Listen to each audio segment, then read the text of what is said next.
peace I leave with you. My peace I give unto you,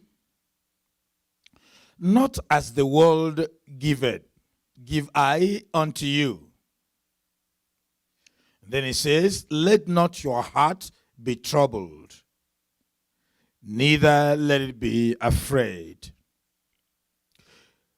The disciples, the first hearers from the very lips of Jesus Christ, had a reason to be troubled.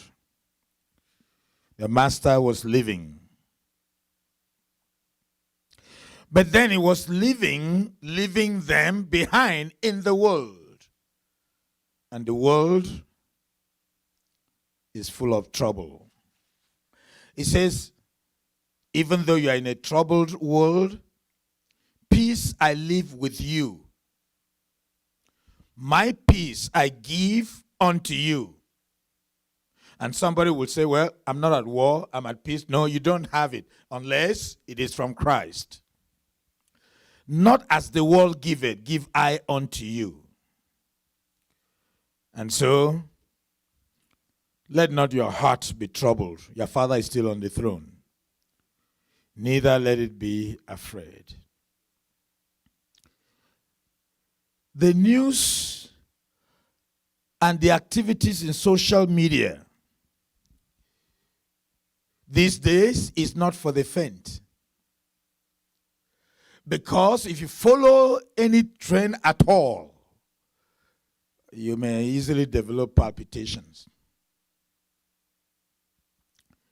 But he says, let not your heart be troubled. I've left you with peace. Peace is what we want to talk about.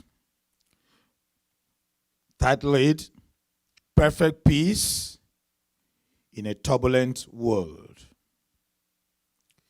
Peace is a condition of the soul. I know that you always think of peace when you are in a situation, there's some quiet and nobody's making noise and nobody's fighting. But you could have all of that and you don't have peace. Peace is very important to the soul and the human health. Worry and anxiety affects physical health and tranquility of the soul. You hear of people that are stressed, who become hypertensive, diabetics, and so on and so forth.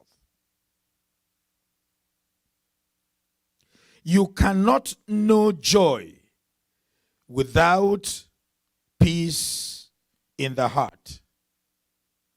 It's difficult to be joyful when there is no peace.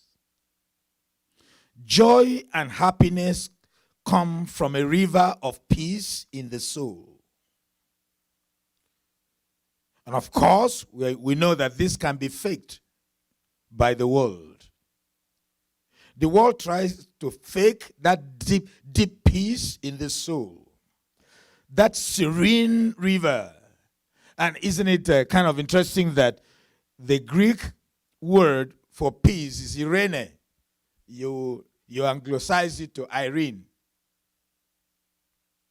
And this is the serenity that comes with that. The tranquility that comes with that. And so the world, in order to make up that happiness, that joy, okay, which is supposed to be an offshoot of internalized peace, they take to revelings. Party as hard as you can. They take to alcoholism. Drink away your fears and your sorrows. They take to substance use and abuse. And these are all attempts for the world to generate peace and happiness. They don't get it.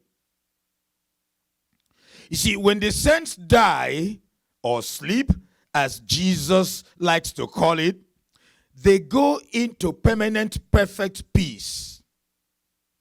But all over the cemetery, all over the burial grounds, you see R.I.P.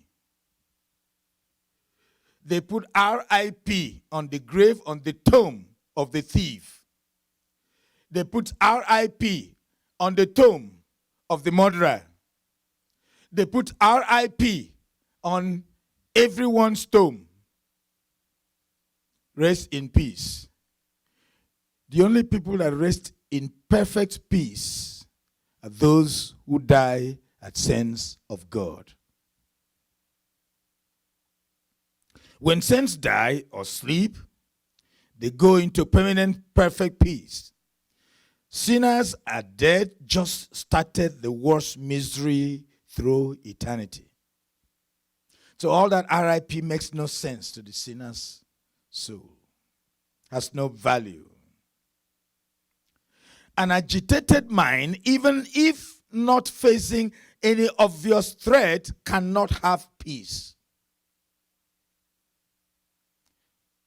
The work of salvation that we get through Christ, of having our sins forgiven, is wrought in the soul, and that's what brings peace with it. The peace that heals the soul is not available in the world. It is only available through Christ. You see, peace is a big deal for man, and God knows that. Peace is a big deal for God too. And so he blesses us with his peace.